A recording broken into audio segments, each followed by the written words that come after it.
Mesdames et messieurs, chers internautes, bonsoir.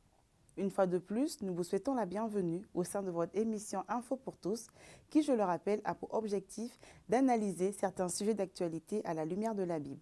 Ce soir, nous avons un grand plaisir de recevoir le pasteur Moshe. Pasteur Moshe, bonsoir. Bonsoir. Comment allez-vous, pasteur? Très bien, par la grâce de Dieu. Ok.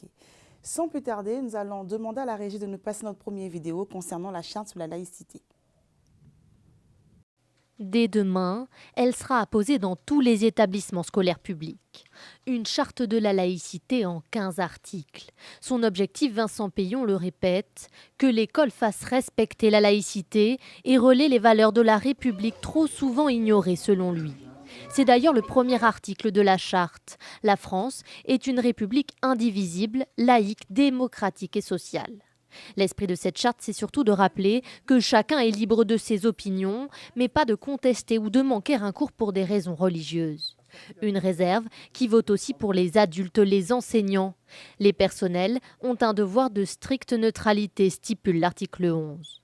Enfin, l'article 14 rappelle l'interdiction du port de tout signe religieux ostentatoire.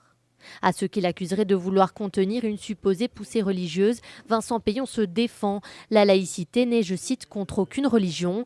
Elle rassemble, elle ne sépare pas, dit-il. Mais certains soulèvent déjà le décalage entre ces principes et une carte scolaire qui accentuerait les phénomènes communautaires. En plus de la charte, le ministre de l'Éducation lance cette année une grande refonte des programmes qu'il souhaite alléger et moderniser. Pasteur Moshe, que pensez-vous de cette offensive sur la laïcité? Je pense que c'est le retour des athées en force, parce que ce qu'eux, ils appellent laïcité, dans la pratique, c'est la volonté de, d'anéantir toute forme de logique liée à Dieu. C'est-à-dire? C'est-à-dire qu'ils veulent que l'homme appartienne au pays, que seul, ce qu'ils appellent laïcité, en fait, c'est la religion de l'État.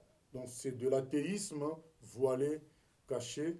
Parce que, par exemple, là, ils mettent une charte pour dire, si on n'est pas d'accord, on a des problèmes à l'école, si on n'est pas d'accord pour telle théorie, notamment, par exemple, l'évolutionnisme, ben, on aura des problèmes, on est convoqué à l'inspection, nous connaissons des gens qui sont convoqués par l'inspection nationale, mais on n'a pas besoin de tout ça. Si l'école pense que c'est la théorie de l'évolution qui est la vérité, la sanction est déjà connue. C'est les interrogations, c'est les épreuves, c'est les examens. Le jour des examens, donnez-moi la note zéro. On n'a pas besoin de faire une charte sur la laïcité. Donc chacun est libre la liberté d'opinion nous pousse à voir nos propres idées sur les théories existantes. Pasteur, est-ce qu'on ne pourrait pas dire qu'il y a une forme d'hypocrisie ou il y a une contradiction en fait sur cette charte, sachant que, genre, par exemple, à l'école, les musulmans peuvent manger de la viande sans porc. Tout est mis en place pour que les musulmans aient une viande sans porc. Est-ce qu'il n'y a pas une forme d'hypocrisie, il n'y a pas un caractère contradictoire dans l'histoire? Il n'y a pas que ça, il y a les prêtres catholiques dont la sécurité sociale est prise en charge par l'État, les bâtiments catholiques sont entretenus aux frais de l'État. Donc il y a de la contradiction à beaucoup de niveaux. Mais ce qu'il faut comprendre, c'est que l'idée finale, c'est éliminer tout ce qui concerne Dieu. Ce sont des choses prévues dans la Bible. Ils vont créer une religion athée, une religion mélangée, où on va tolérer quelques différences, juste pour mieux contrôler tout le monde et imposer le rejet de la Bible et de tout ce qui peut parler de Dieu. Justement, pasteur, quelles peuvent être les conséquences de cette charte en fait en France et notamment dans le monde? La charte, dans un premier temps, ça va créer des oppositions. Il y a des gens qui vont dire, ah, je préfère qu'on renvoie mon enfant de l'école, mais je ne veux pas céder à tout ce qui est dit à l'école, qui est parfois faux. Par exemple, la théorie du genre, selon laquelle on ne naît pas encore homme ni femme, donc on le devient. Mais c'est une absurdité totale qui risque d'être imposée bientôt. Donc, il y aura des réactions, il y aura des gens qui diront non, et il y aura la pression sur eux. Et comme la Bible le dit, avec le temps, les gens subiront cette pression et céderont. Il n'y aura qu'un petit noyau qui résistera, c'est les vrais chrétiens. Et donc, on encourage tous les chrétiens à résister jusqu'au bout. Nous passons à notre deuxième sujet concernant les cellules souches. Sauf erreur de ma part, la Bible dit « Il est donné à un homme de mourir une seule fois, après quoi vient le jugement dernier ». Je vais vous proposer de suivre une vidéo concernant ce sujet. Les sciences, avec cette découverte française, la mort est-elle vraiment ce que l'on croit? Une équipe de chercheurs est parvenue à ranimer des cellules souches 17 jours après un décès. On n'en est pas encore à l'idée de résurrection, mais les perspectives médicales sont évidemment immenses. Nicolas Châteauneuf, Hicham Rami. Des fibres musculaires qui se contractent. Et pourtant, les cellules qui ont donné naissance à ces fibres ont été prélevées sur un corps mort.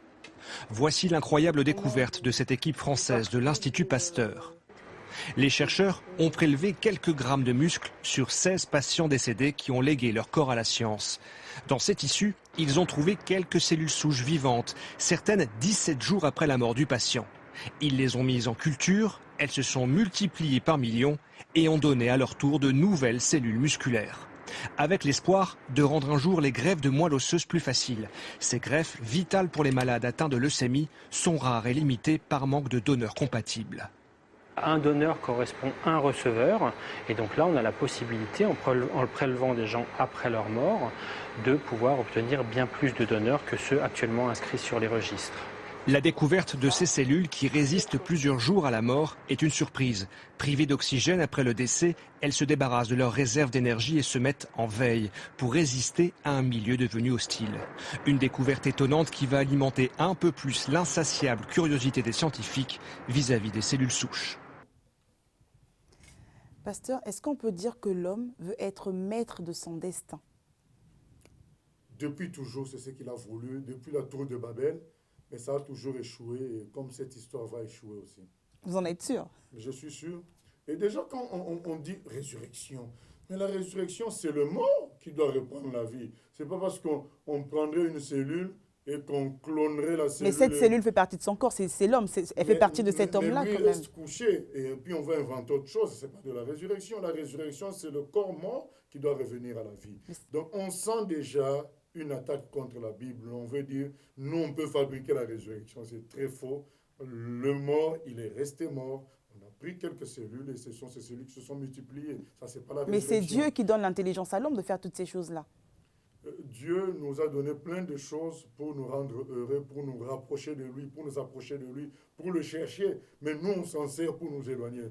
C'est de lui, c'est grave, quoi. C'est lamentable. Donc vous pensez que c'est une façon c'est une rébellion vis-à-vis de Dieu? C'est une façon de rivaliser avec Dieu, puisque Dieu est le seul maître de la résurrection. Donc l'homme veut dire, mais moi aussi je peux ressusciter, donc je suis comme Dieu. Et c'est faux. La tour de Babel a échoué. Ces tours de Babel de notre époque échoueront aussi. Et pourquoi on a l'impression que l'homme a peur de partir? La mort effraie l'homme. Pourquoi? Mais parce que la mort, pourtant, ça devrait être quelque chose de naturel. Tout le monde est appelé à mourir. Tout le monde sait qu'on donne la vie à quelqu'un et après, il quitte ce monde, il meurt. Mais pourquoi? La mort arrête toutes les activités sur la terre de la personne. La nourriture, les danses, le vol, la prise de drogue. La mort arrête tous les rêves. Et donc, l'homme veut continuer à vivre. La vie, c'est quelque chose d'extraordinaire, c'est précieux.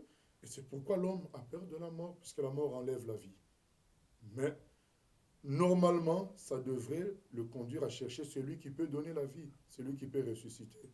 Et Jésus est ressuscité et les hommes devraient aller vers lui pour être sûrs qu'après leur mort, ils ressusciteront un jour. Nous passons à notre troisième sujet, pasteur, concernant les fusillades de Washington. Je vais demander à la régie de nous passer une vidéo. Une fusillade meurtrière en plein cœur de Washington. Selon le FBI, son auteur présumé est Aaron Alexis, un homme noir de 34 ans, originaire du Texas. Il a été abattu hier par les forces de l'ordre après avoir tiré dans un immeuble de bureau de la marine américaine. 12 autres personnes ont péri lors de ce drame. Barack Obama a dénoncé un acte lâche. Pour cette femme, témoin du drame, c'est un véritable choc. Il était assez loin dans le couloir et nous ne pouvions pas voir son visage, mais nous pouvions le voir avec un fusil. Il nous a visés, il a tiré, il a touché le haut du mur alors qu'on s'enfuyait. Aaron Alexis avait servi dans la marine et il travaillait comme informaticien pour un sous-traitant de Hewlett-Packard, ce qui lui permettait d'avoir une autorisation secrète et une carte d'identification fournie par l'armée. Selon HP, la société américaine devait vérifier si sa mission avait déjà commencé ou non sur le site du drame. Les autorités ont finalement confirmé qu'il n'y avait qu'un seul tireur et non 2 ou 3 comme évoqué un temps. Cette fusillade est l'incident sans lien avec d'autres le plus meurtrier à Washington en plus de 30 ans. Les autorités affirment qu'elles ne connaissent toujours pas le motif, mais elles affirment ne pas avoir de preuves suffisantes pour lier cette fusillade à un acte terroriste, selon notre correspondant aux États-Unis. Pasteur, on a l'impression, sauf erreur de ma part, que la violence est le moyen d'expression le plus connu ou le plus aimé en fait maintenant.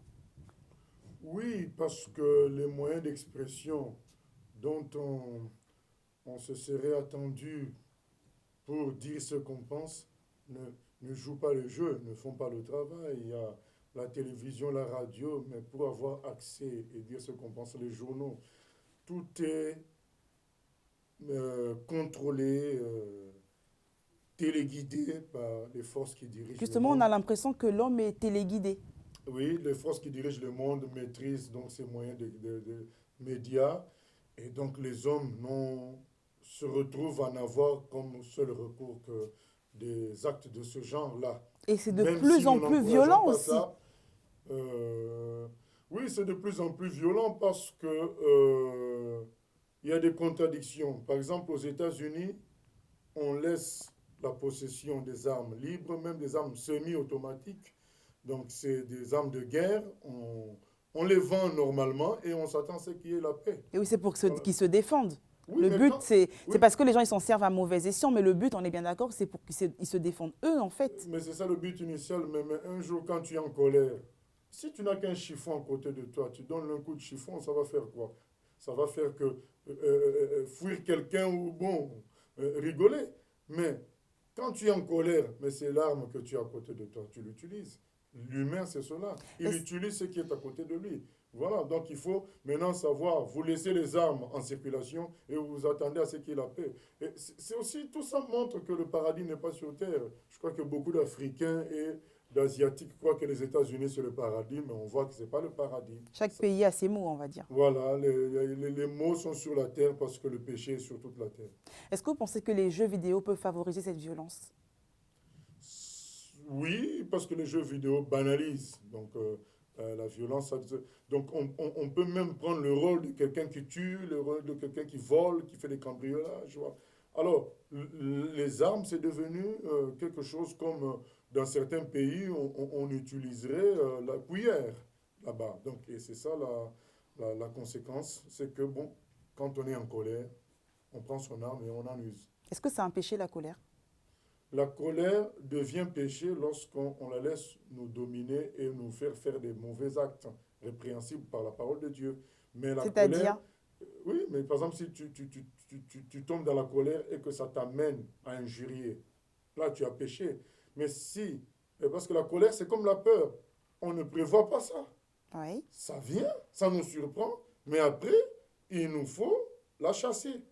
Quand on refuse de la chasser et qu'on la rumine, on commence à entrer dans le péché. Pasteur, dernière question concernant ce sujet. Est-ce qu'on peut dire que l'homme est en train de perdre ses valeurs fondamentales? Bien sûr. Et c'est ce qui est prédit. En quoi pouvons-nous juger cela? Il perd ses valeurs fondamentales parce que l'homme, naturellement, tient à la vie. On n'a qu'à voir quand un bébé naît. Ça fait bouger tout un hôpital. Pourtant, il y en a tellement de naissances, mais chaque naissance est une joie dans l'hôpital. Donc, joie dans la famille. La vie est une des valeurs précieuses de l'homme. Mais aujourd'hui, la vie n'a plus aucune valeur. L'homme est devenu une marchandise. Et c'est ça que... C'est un des exemples, il y en a plein d'autres. Hein. Donc on a cité tout ce qui concerne la théorie du genre, où aujourd'hui l'homme n'est plus homme, mais il peut naître homme et puis devenir femme. Donc c'est devenu un objet... c'est l'évolution aussi du monde. Évolution négative qui finira par la destruction de l'humanité. Merci, pasteur. Nous passons à notre 4e sujet concernant la catastrophe qui s'est produite au Kenya récemment. Je vais proposer à la régie de nous passer une vidéo. Le Kenya a décrété 3 jours de deuil national suite à la prise d'otages meurtrière au Westgate Mall de Nairobi. L'enfer aura duré en tout 80 heures. Retranché depuis samedi dans le centre commercial, le commando islamiste a pu être totalement neutralisé hier par l'armée kenyane. Le président Uhuru Kenyatta, qui a perdu un neveu dans l'attaque, a annoncé la fin du siège à la télévision. La confrontation avec les terroristes au Westgate Mall a fait 240 blessés, dit-il. Je vous annonce avec une grande tristesse que 61 civils ont perdu la vie au cours de l'attaque. 6 officiers de sécurité ont également fait le sacrifice ultime pour vaincre les criminels. 3 étages du centre commercial se sont effondrés et des corps se trouvent encore sous les décombres, a annoncé également le président kényan. On sait aussi que 5 membres du commando ont péri lors de l'assaut, mais que 11 autres auraient été capturés vivants. Les islamistes Shebab, affiliés à Al-Qaïda, ont revendiqué cette prise d'otage en représailles à l'intervention de l'armée kenyane en Somalie. Dans un enregistrement, ils ont menacé de commettre d'autres attaques. Pasteur, j'ai un constat. Cet incident est digne d'un film hollywoodien. Qui aurait pensé que cet incident pouvait se passer en Afrique? Même les Africains sont plus à l'abri. Déjà qu'ils ne sont pas à l'abri socialement parlant, ils ont faim, ils ont des guerres. Ça, c'était connu, ça a toujours été ça. Mais jamais on a connu un tel incident. Oui, nous sommes dans une phase d'unification mondiale. Donc il y aura une sorte de village mondial qui va se construire, où on va vivre les mêmes événements. Donc ce n'est que normal. Ça fait peur. Est-ce qu'on doit dire qu'on est en train de tendre vers la fin du monde? Mais c'est la fin, puisque tout va se passer partout de la même manière. Il y a encore quelques résistances dans beaucoup de domaines, mais ça va aller très vite. Le terrorisme est un exemple. C'est incroyable parce qu'on n'aurait jamais pensé, il y a encore quelques mois, penser que ça pourrait arriver, ça pourrait atteindre en fait cette partie de l'Afrique, en fait l'Afrique en général. Non, ça a déjà eu lieu. Mais après, il y a des temps de paix, des temps de tranquillité. Bon, il faut dire aussi qu'on n'a pas toujours les infos concernant l'Afrique dans nos chaînes de télévision. Donc, nos chaînes ne montrent que les choses qui intéressent les gouvernements occidentaux lorsqu'ils veulent manipuler leur population. Je crois qu'il y a toujours des événements un peu de ce genre-là, mais pas à ce niveau-là. Mais après, il y a des temps de paix, des temps de tranquillité, on oublie. Donc je crois que là, de plus en plus, avec les échanges entre les pays de toute la Terre, il y aura de plus en plus de ce genre d'actes dans tous les pays, même africains. Et penser qu'ils étaient armés aussi comme ça, parce que là, on voit que la milice a eu quand même du mal à... Ça a mis quand même 3 jours pour libérer tous ces otages. Oui. Et quand on fait un coup comme ça, on se prépare en conséquence. Hein. Donc, c'est des gens qui étaient très, très bien armés. Mais bon, là, ça nous pousse à réfléchir sur l'avenir du monde. Donc, un humain normal, à travers tout ceci, doit méditer sur l'avenir du monde, sur son avenir, et chercher la solution chez Dieu. Pasteur, est-ce que vous avez un message en fait à donner à ce peuple qui a vécu cette situation? Le message à donner, c'est chercher le prince de la paix. Le prince de la paix, c'est Jésus. Et lorsque nous entrons dans la relation avec Jésus, nous sommes libérés et nous sommes sous sa protection. Même si la mort doit nous arriver, le paradis nous attend. Le paradis n'est pas sur terre. Je crois qu'on sait tous que le Kenya fait partie des destinations préférées des Occidentaux. Ouais. On se rend compte que ce n'est pas le paradis. Donc il faut chercher le vrai paradis qui se trouve en Jésus. Nous passons à notre 5e sujet concernant la question du célibat chez les prêtres. Tout le monde doit savoir que normalement un prêtre n'a pas le droit de se marier. Donc nous allons débattre de ce sujet en suivant cette vidéo. Le débat sur le célibat des prêtres est un défi pour le pape. On peut en discuter. Ces quelques mots ne pouvaient passer inaperçus.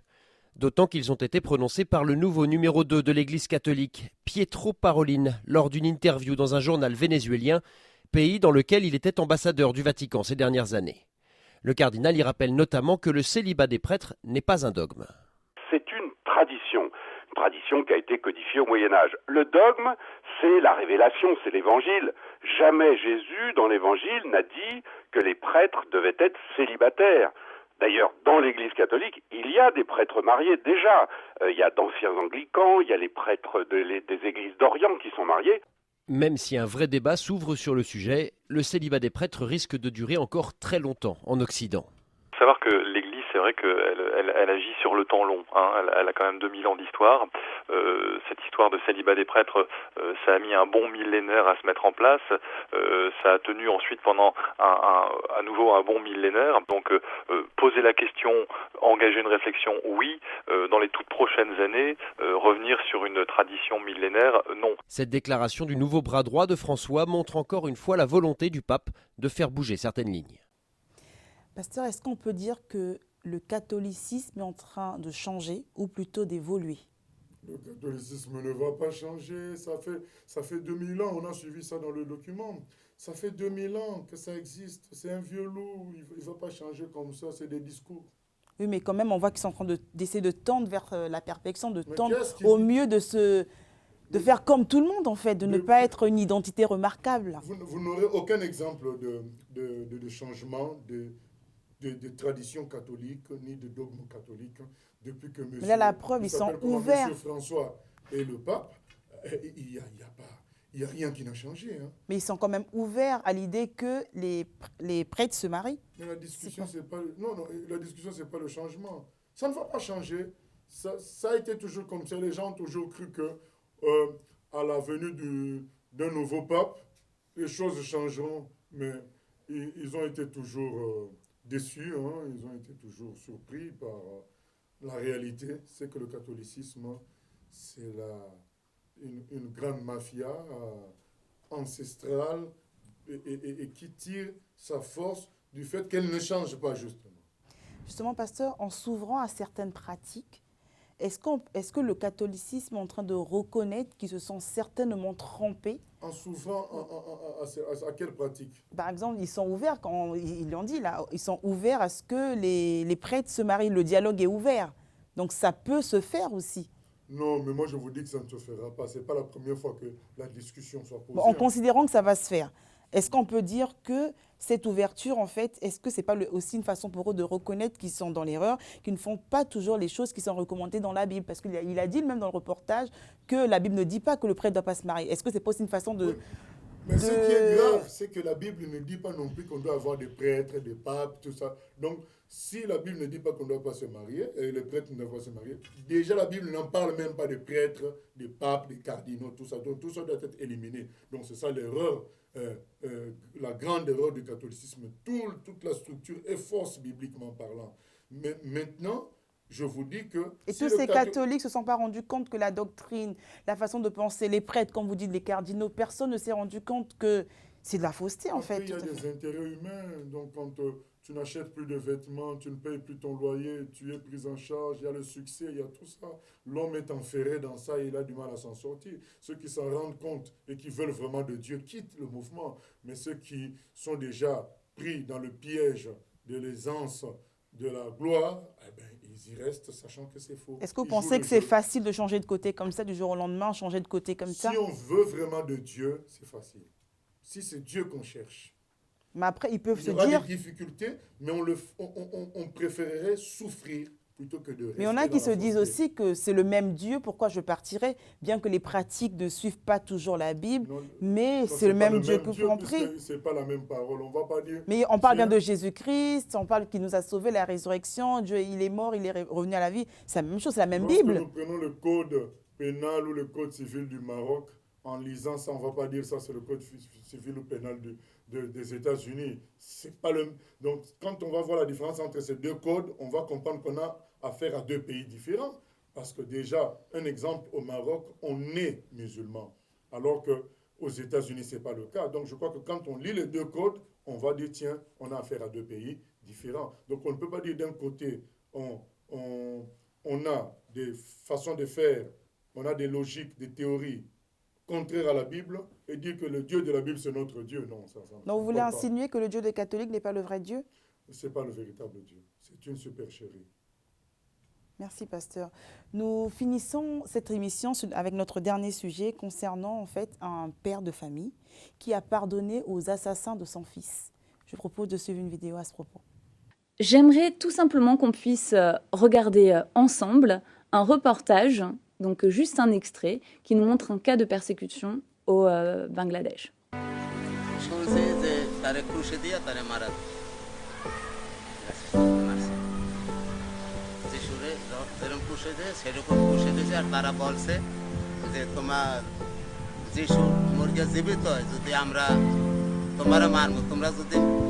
তুমি যদি মরিয়া জীবিত তাই আমরাও এই ধর্ম আমরা বিশ্বাস করি এই কথা আমরা শুনছি।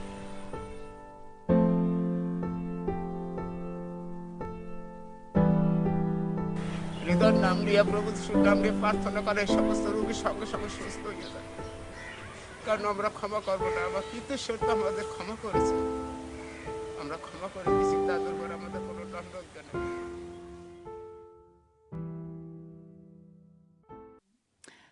Ce qui est frappant dans cette vidéo, c'est de voir que la foi qui a coûté la vie de son fils, c'est également cette même foi qui l'a amené à pardonner les agresseurs de son propre enfant.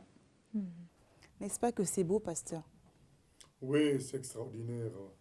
Ça nous rappelle celui qui a dit « Père, pardonne-leur parce qu'ils ne savent pas ce qu'ils font. » Voilà. Est-ce qu'il est donné à un homme de pardonner? Par la puissance de Dieu, oui. Quand on est rempli de l'amour de Dieu, quand aussi on est dans une projection d'éternité, on est dans la logique d'éternité, on sait que je perds mon fils, mais il n'est pas perdu.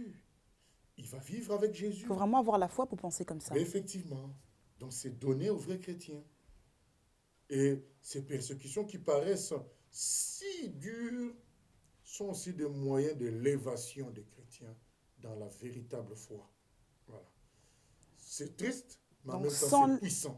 Sans l'aide de Dieu, on ne peut pas pardonner de la sorte. En tout cas, c'est difficile. Humainement parlant, on ne peut pas. C'est difficile, c'est peut-être possible, mais c'est difficile. Le pardon véritable, ça vient de Dieu. Alors, cette force provient de la foi qu'on a en Dieu? Oui. Est-ce qu'elle provient de la façon dont on vit notre foi avec le Seigneur? Est-ce qu'elle provient de notre façon de penser aussi? Bon.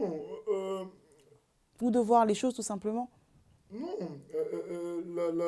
De voir les choses, je crois que la bonté humaine naturelle a des limites.